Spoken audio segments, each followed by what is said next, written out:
महाराज की जय।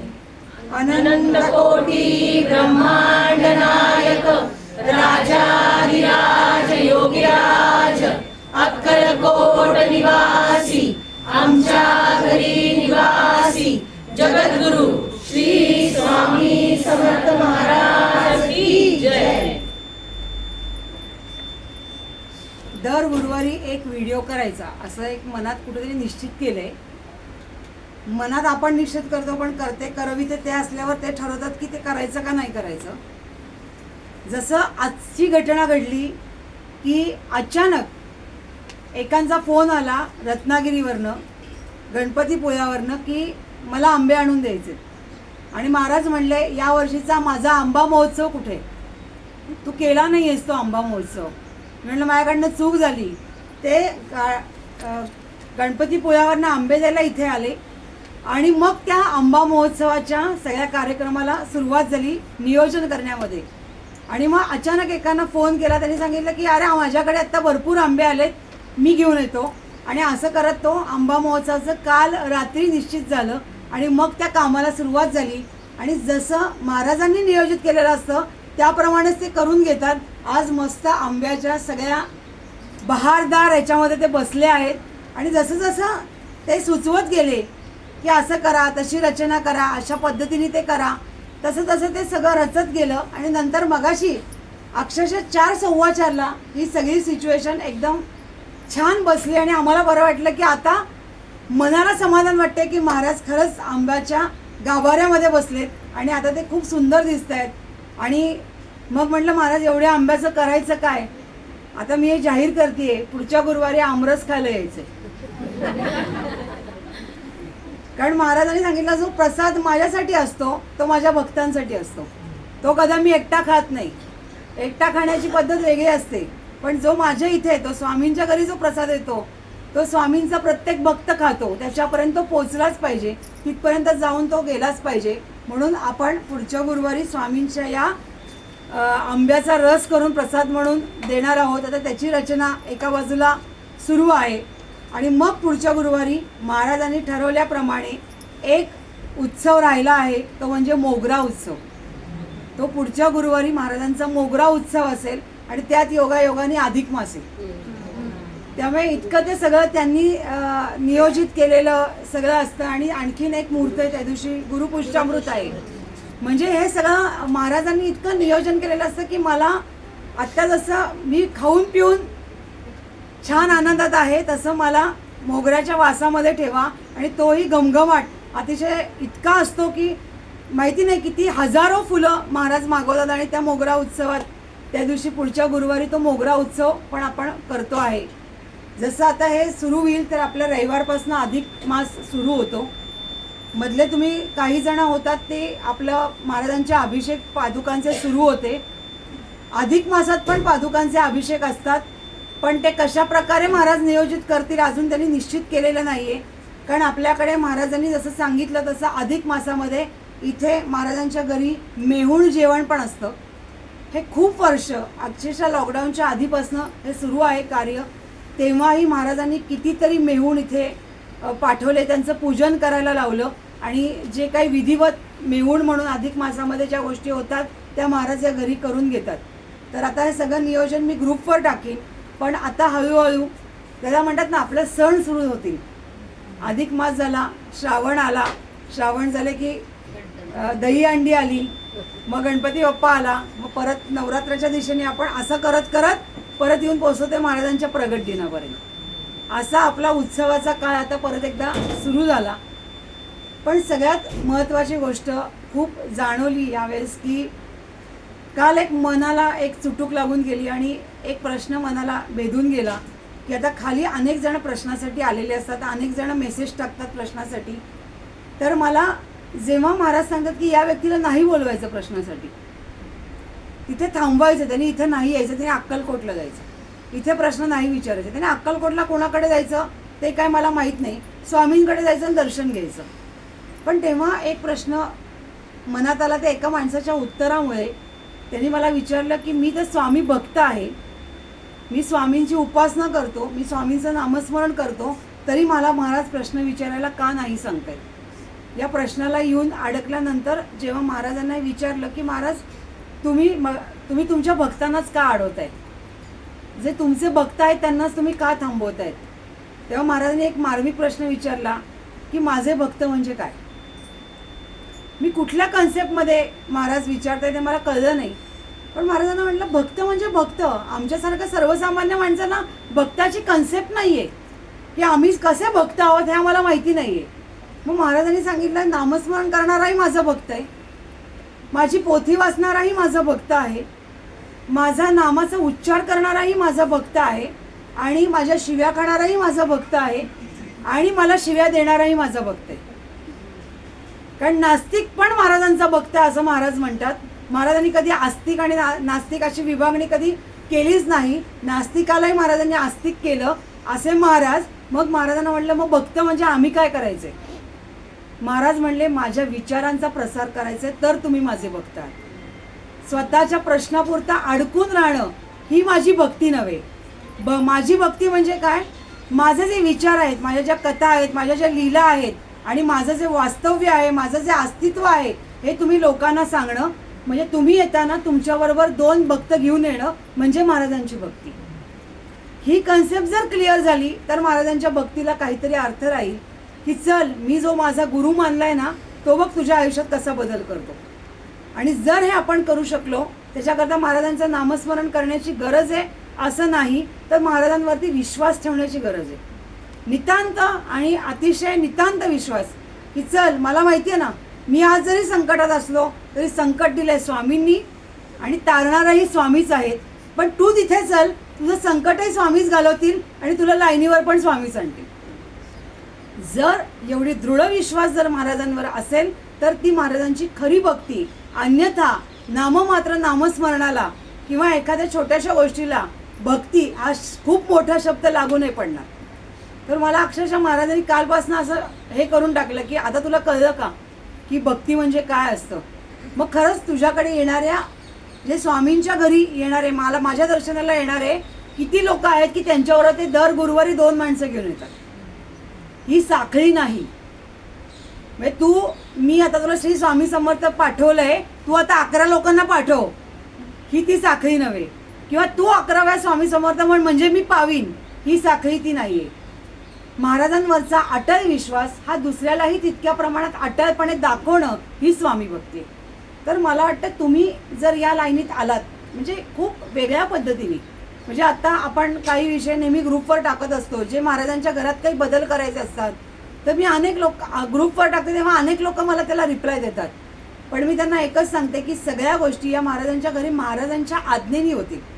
मी ठरवलं म्हणून ती गोष्ट घडणार नाही, स्वामी ठरवतील तेव्हा ती गोष्ट घडेल.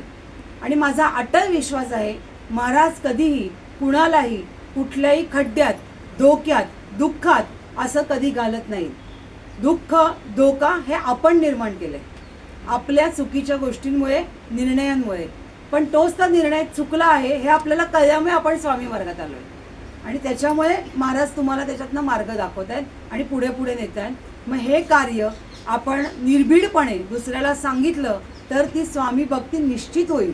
की नाही मी तिकडे जातो ना, मलाही माहिती आहे माझेही काही आयुष्यातले प्रश्न अजून सुटले नाहीत, पण माझा आत्मविश्वास महाराजांबरोबर इतका प्रचंड आहे. मला माहिती आहे महाराजांनी मला आत्ता प्रॉब्लेममध्ये ठेवलं, त्यामागे त्यांचं नक्कीच काहीतरी कारण आहे, त्यामागे नक्कीच काहीतरी गोष्ट आहे, म्हणून त्यांनी मला अडचणीत ठेवले.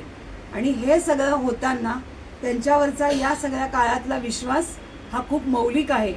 त्यात एक मधल्या माणसाने मला एक वाक्य सांगितल्यावर मी आणखीनच बेचैन झाले. खूप सेवा महाराजांची त्यांनी केली, म्हणजे खूप वेळा प्रसाद महाराजांना पाठवला, अनेक गोष्टी. महाराजांचं कुठलंही कार्य असलं तरी त्या माणसाने कधी नाही सांगितलं. आणि अचानकपणे त्यांनी मला एकदा काल परवाच्या फोनमध्ये एक अचानकपणे उत्तर दिलं की आता मी देवभक्ती कमी केली. हा एक शब्द वाचल्यावर मी महाराजांकडे म्हणतो, महाराज तुम्ही देव आहात? नाही महाराज तुम्ही गुरु आहात. महाराज तुम्ही ब्रह्मांडाचे नायक आहात हे मला मान्य आहे, देवाचेही देव आहात हे मला मान्य आहे, पण माझा कान धरणारा माझे गुरु आहात. आणि जेव्हा माझ्या गुरुविषयी असा एक शब्द जरी कोणाकडनं आला तरी माझं जग हादरलं जातं. आणि मग मला असं वाटलं की नाही या माणसाला काय करावं.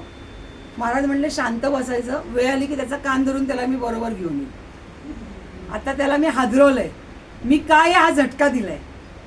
म्हणजे तू काहीतरी दिलं आहेस म्हणून मी तुझ्यावर प्रसन्न नाही होणार. मला जेव्हा योग्य वाटेल त्यावेळेसच मी प्रसन्न होणार. कारण तुझी तेव्हा ती वेळ आलेली असेल. तू काय म्हणशील त्यावेळेस की मी इतकं काय तुमचं केलं म्हणून तुम्ही माझं काम केलं. तर नाही, ती तुमची वेळ आली होती. जसं आत्ता ताईंनी सांगितलं की 5 वर्ष माझा प्रश्न सुटत नव्हता आणि तो आत्ता सुटला. तर तुमची आत्ताची वेळ ही योग्य होती महाराजांच्या दृष्टीने. आणि तरी महाराज त्या व्यक्तीला आत्ता मी जसं सांगितलं तसं जे काही महाराजांनी दिलं त्यांच्या आशीर्वादाने मिळालं. महाराज सांगताय आता ते काळजीपूर्वक वापर, काळजीपूर्वक ठेव, अन्यथा तेही धोक्याच्या वाटेवर जाताना दिसते. तर जेव्हा महाराज एखादी गोष्ट खूप काळानंतर एखादी गोष्ट पटकन देतात तेव्हा ती तुम्हाला सांभाळायला लावतात. मग ते पैसे असो, तुमचं चांगलं कर्म असो, एखादी वस्तू असो, किंवा आयुष्यात दिलेला आनंद असो, किंवा आयुष्यात दिलेलं दुःख असो, या सगळ्या गोष्टी महाराज अत्यंत काळजीपूर्वक सांभाळायला सांगतात. कारण माणसाने दुःख पण विसरायची नसतात. दुःख गेलं, संपलं आणि विसरलं नाही, त्यातनं शहाणपणा घ्यायचा असतो की हे मी का केलं, माझ्या आयुष्यात एवढ्या मोठ्या संकट का आली, तर निव्वळ माझे चुकीचे झालेले निर्णय याच्यामुळे माझ्या अंगावर जळा आल्या आणि महाराजांनी त्या काढून टाकल्या. म्हणजे यापुढे जाऊन या गोष्टीचा निर्णय घेताना अत्यंत काळजी तुला घ्यायची आहे. किंवा भविष्यात जेव्हा एखादा निर्णय तू घेशील तेव्हा मला विचारल्याशिवाय तो घ्यायचा नाही. आणि मला तो उलट सोपा वाटतो स्वामींचा हा मार्ग की स्वामींना विचारल्याशिवाय कुठलीही गोष्ट आपण निर्णयाला जाऊन घ्यायची नाही. कारण माणसं आपण ओळखू शकत नाही. माणूस समोर आला की तो काय वृत्तीचा आहे, त्याच्या मनात काय चाललंय, तो तुमच्याकडे येताना काय स्वार्थी भावाने येतो आहे. कारण माणसं नेहमीच स्वच्छ मनाने सगळीकडे जातात असं नाही आहे. प्रत्येकाचा काही ना काही स्वार्थ आहे, काही ना काही गोष्टी आहे. मी महाराजांना म्हटलं तुमच्याकडे पण माणसं स्वार्थानेच येतात. त्यांचं काम होत नाही म्हणून येतात, किंवा त्यांना काही अडचणी म्हणून येतात, किंवा त्यांना कोणी आधार नाही म्हणून येतात. महाराज म्हणतात माझ्यापुरता स्वार्थ असेल तर मला चालेल, त्या स्वार्थातनं निराकरण कसं करायचं ते मी बघू शकतो. पण माणसाचा स्वार्थ हा तुम्हा माणसांना परवडणार नाही. मग ती जी अडचण निर्माण होईल तेव्हा माझ्या आधाराची तुम्हाला नितांत गरज पडेल. म्हणून माझ्या मार्गी येताना 4 लोकांना घेऊन स्वामींच्या चरणाशी यायचं. आणि ती तुमची महाराजांबाबतीतली खरीच भक्ती आहे, खराच तो मार्ग आहे. म्हणून अनेकदा मनात असे प्रश्न येतात की महाराज तुम्ही जेव्हा मला अनेक ठिकाणी फिरवतात, आता तर आम्ही अनेक ठिकाणी जग थोडंफार बघितलं असं आता म्हणू शकतो. थोडंफार जग बघितलं, जगातली माणसं सारखीच आहेत, तर थोडं जग बघितलं. पण जेव्हा तुम्ही इतक्या ठिकाणी नेता तेव्हा तुम्ही काहीतरी शिकवण्यासाठी नेता. आम्ही मोठे आहोत म्हणून तुम्ही आम्हाला फिरवायला नाही नेलेत, आम्हाला अक्कल नाही म्हणून तुम्ही आम्हाला फिरवायला नेलेत. बघ शिकलीच इथनं काहीतरी असं म्हणण्यासाठी नेलं. म्हणजे मी कुठेतरी खूप मोठी आहे म्हणून नाही फिरवलं तुम्ही मला कळत नाही म्हणून फिरवलं. तू अजून काहीच बघितलं नाहीस, तुला अजून कळलं नाही. म्हणजे वयाच्या 80-90 वर्षाच्या, म्हणजे जिथे आता 70च्या वरची म्हणची मंडळी आहे तरी ते म्हणत असतील की अजून आमच्या आयुष्यात आम्हाला खूप काही बघायचं आहे. एवढे अनुभव घेतलेत, एवढे पावसाळे बघितलेत, तरी असं वाटतं की अजून तो क्षण, एक क्षण आयुष्यातला असा राहून गेला आहे. अरे तो माझ्या आयुष्यात आला असता तर मला किती जास्त आनंद झाला असता. आणि तो क्षण असं नाही की ती वेळ किंवा ते वय निघून गेलं. महाराज तो क्षण सुद्धा त्या माणसाच्या आयुष्यात त्या वेळेत पण देऊ शकतात. पण केव्हा, जेव्हा यांना वाटेल तेव्हा. तुम्हाला वाटेल तेव्हा नाही, नाही तर तुम्ही केव्हाच 25व्या वर्षीच आनंद लुटला असतात. तसं नाही होऊ शकत. जेव्हा तो क्षण येतो आणि त्यांना वाटतं की या गोष्टीची नितांत गरज आहे तेव्हा ते येतं. एखादी वस्तू खूप काय सापडत नसते आणि ती अचानक सापडते तेव्हा तुम्हाला वाटतं की ती वस्तू मला अचानक सापडली, तर नाही, ती वेळ आली होती म्हणून ती वस्तू सापडली.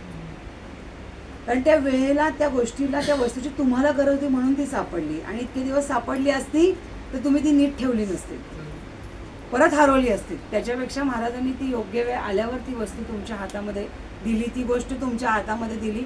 म्हणून दुःखात असा, सुखात असा, अडचणीत असा, कुठल्याही कारणाने असा, तुम्हाला कुठेतरी महाराजांवरचा एक क्षण कधीतरी माणसाचा विश्वास पण डगमगतो क्षणभर.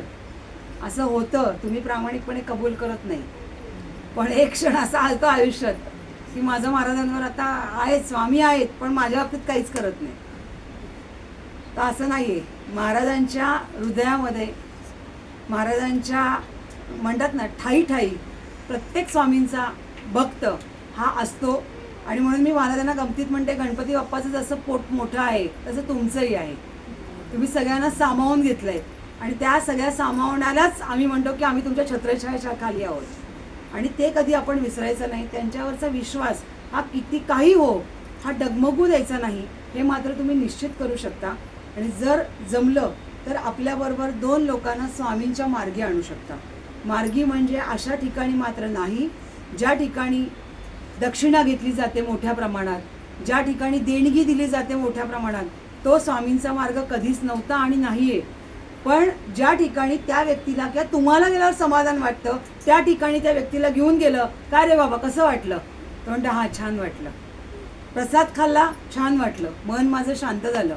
या ठिकाणी तुम्ही त्याला निश्चितपणे येऊन घेऊ शकता. जाऊन न्या, आनंद घ्या. तुमच्याही मनाला आनंद वाटेल की मी त्या व्यक्तीला कुठल्या तरी वेगळ्या मार्गी आणलं. याला मी म्हणेन स्वामींची भक्ती, स्वामींचे विचार, स्वामींचा प्रचार. आणि स्वामींच्या अनेक लीला आहेत आणि प्रत्येक ठिकाणी स्वामींनी त्यांच्या लीला सांगताना, म्हणजे मध्ये आम्ही 2 वर्षापूर्वी असा एक प्रयोग केला होता की गुरु लीलामृत मराठीतनं वाचलं होतं. कारण संस्कृत आणि ते सगळं लिंक शिरलं तर पाहिजे ना इथं टाळक्यात आपल्याला, तर ते नाही होत. म्हणून आम्ही ते मराठीत वाचलं आणि तेव्हा असं लक्षात आलं की स्वामींकडे येणारा प्रत्येक भक्त हा त्याचं काम होण्यासाठीच महाराजांकडे आला, किंवा महाराजांनी त्याचं काम होण्याकरता आपल्यापर्यंत त्याला आणलं. तसंच महाराज तुम्हाला आणताना तुमचा पुढच्या आयुष्यासाठीच काहीतरी तरतूद करण्यासाठी महाराजांनी तुम्हाला या मार्गावर आणलेलं असतं. त्यामुळे त्यांच्यावर नितांत विश्वास ठेवा. इतका विश्वास ठेवा की जगात यांच्याशिवाय दुसरं कोणी नाही हे निश्चित करा. मान पान काय द्यायचं तो वेगळा कोणा व्यक्ती म्हणून कोणालाही द्या. का कधी कधी असतं ना की ऑफिसमध्ये बॉसनी मला चांगलं बोलावं लागतं, तो तुमचा व्यवसायाचा भाग झाला, तुमच्या कामाचा भाग झाला. घरी भांडण होऊ नये म्हणून एकमेकांना ॲडजस्ट करावं लागतं. सासू फुलांच्या भांडणांचा तर मज्जाच आहे सगळी, पण तिथेही ॲडजस्टमेंट ती करावी लागते. घरात अनेक गोष्टींमध्ये ॲडजस्टमेंट करावी लागते, पण त्या जगण्यासाठी ती केलेली ॲडजस्टमेंट आहे. पण महाराजांच्या ठाई येणं म्हणजे माझं जगणं सुकर होण्यासाठी केलेली ॲडजस्टमेंट आहे. तर हे जर करता आलं तर त्यांच्यासारखा मार्ग दाखवणारा दुसरा खरंच कोणी नाही. आणि माझा नितांत विश्वास याकरता आहे की अत्यंत खड्ड्यात पहिले घालतात, प्रचंड खड्ड्यात, की यातनं माणूस वरच येऊ शकत नाही. आणि नंतर त्यांचा एकदा हात घातला 7.5 फुटाचा, मग संपलं तुमचं काम. बघतात खाली काय तू तुझा प्रयत्न करतोयस का, तुझी कर्म तू करतोयस का, वर तू चढतोयस का, हे ते पहिले बघतात वाकून. त्यांना कळतं की हां यांचा प्रयत्न चालू आहे, पण इथं काहीतरी घोडं अडतंय. आणि मग स्वामींचा एकदा हात हातात त्यांनी हात धरला की मग काही प्रश्नच नाही. आणि मी त्यांना सारखी रोज उठून एवढीच विनंती करते की आयुष्यात एकच करा, तुमच्यापासून आम्हाला लांब नेऊ नका. बाकीच्या आनंदाच्या, सुखाच्या, दुःखाच्या, पैशाच्या किंवा बाकी कुठल्याही गोष्टी तो दुय्यम भाग आयुष्यातला असला तरी चालेल, पण तुमचं साथ सोडणं ही आम्हाला परवडणार नाही. आत्ता तर कुठेतरी आयुष्यात आलं आहे. 10च वर्ष झाली की आत्ता जर आधी आलं असतात तर ही वेळ आमच्यावर आलीच नसती. खूप लोक आयुष्यावर खूप आधीपासून स्वामींचं बघतात आणि गंमत अशी असते की त्यांना स्वामीच कळत नाहीत किंवा त्यांना स्वामी लक्षातच येत नाहीत, किंवा आपण एवढ्या बलाढ्य ताकदीबरोबर होतो हे लक्षातच येत नाही. म्हणजे आज मगाशीच आमचा विषय झाला, मी या मुलांना म्हणते पावसला जाऊ आणि अतिशय सुंदर असं बघण्यासारखं पावस हे ठिकाण आहे. तिथे पण स्वामी आहेत, ते त्यांचं सगळं कार्य वेगळं आहे. पण जेव्हा आत्ता मगाशी आमचा विषय निघाला तेव्हा असं लक्षात आलं, मी ज्या वयात पावसला गेले होते तेव्हा तेही स्वामी मला भेटले होते. त्यांच्याशी त्या खोलीमध्ये बसून चर्चा केली, पण तेव्हा कळलं नाही हे स्वामी किती मोठे होते. म्हणजे कधी कधी फार कमी वयात सुद्धा एक अध्यात्माकडे तुमची दिशा जात असते, पण तुम्हाला तेव्हा माहिती नसतं की ती दिशा त्या अर्थाने जाते. पण त्या क्षणी जर मला एक कळलं असतं तर माझ्या आयुष्याची दिशा खूप वेगळ्या ठिकाणी आणि खूप पॉझिटिव्हली बदलली असती. पण ठीक आहे, ती वेळ नव्हती. स्वामी माझ्या आयुष्यात येण्याची वेळ खूप वेगळी होती. ते स्वामी वेगळे होते आणि माझ्या आयुष्यात आलेले स्वामी श्री स्वामी समर्थ महाराज आहेत आणि ते वेगळ्या पद्धतीचे आहेत. हां, रागवतात, ओरडतात, चिडतात, वेगळ्याच कधीतरी रागाने बघतात आणि वेगळाच दृष्टांत देतात. आणि आज बघा किती सुंदर दिसतंय.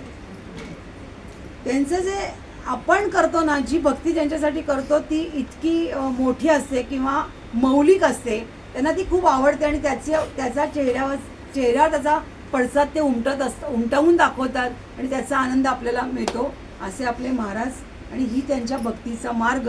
म्हणजे आपल्या महाराजांबद्दलची एखादी गोष्ट स्वामी रूपात दुसऱ्यांना सांगणं. म्हणून तुम्ही पण स्वामींच्या लीला माहिती करून घ्या. माझा प्रयत्न आहे. कारण जेव्हा मी नेदरलँडवरनं आले तेव्हा मला असं लक्षात आलं की लोकांना स्वामींच्या लीलाच नीट माहिती नाही आहेत. महाराजांना त्यांच्या कथा स्वामींच्या माहिती नाही आहेत. तर मी छोटा प्रयत्न करणार आहे की असंच रेकॉर्डिंग करून त्या लोकांना आणि आणायचे तुम्हालाही. कारण स्वामींच्या खूप लीला अशा आहेत की तुम्हा लोकांपर्यंत त्या पोचल्या नाही आहेत. एक ठराविक साच्यातल्या लीलाच तुम्हाला फक्त माहिती आहे की सापाचं सोनं झालं आहे, आवडलं. अशा ज्या लीला आहेत की पटकन ज्या, पण त्याच्यापेक्षाही महाराजांच्या आघात लीला खूप वेगळ्या आहेत. आपण प्रयत्न करू की त्या लीला तुम्हाला दर गुरुवारी एखादी तरी लीला सांगण्याचं योग यावा आणि तो अर्थात यांनीच आणावा. आपल्या हातातली गोष्ट नाही ती. आणि असे आपले स्वामी, आपले असे गुरु आणि आपले ज्याला म्हणाल देवाचे देव म्हणा, पण मी गुरूंचे गुरु म्हणते. आणि असं म्हणते की स्वामी आजोबा तिथे येऊन मी थांबते आणि आम्हाला सोडू नका. श्री स्वामी समर्थ महाराज की जय. अनंत कोटी ब्रह्मांड नायक राजाधिराज योगीराज अक्कलकोट निवासी आमच्या घरी निवासी जगद्गुरु श्री स्वामी समर्थ महाराज की जय. अष्टमी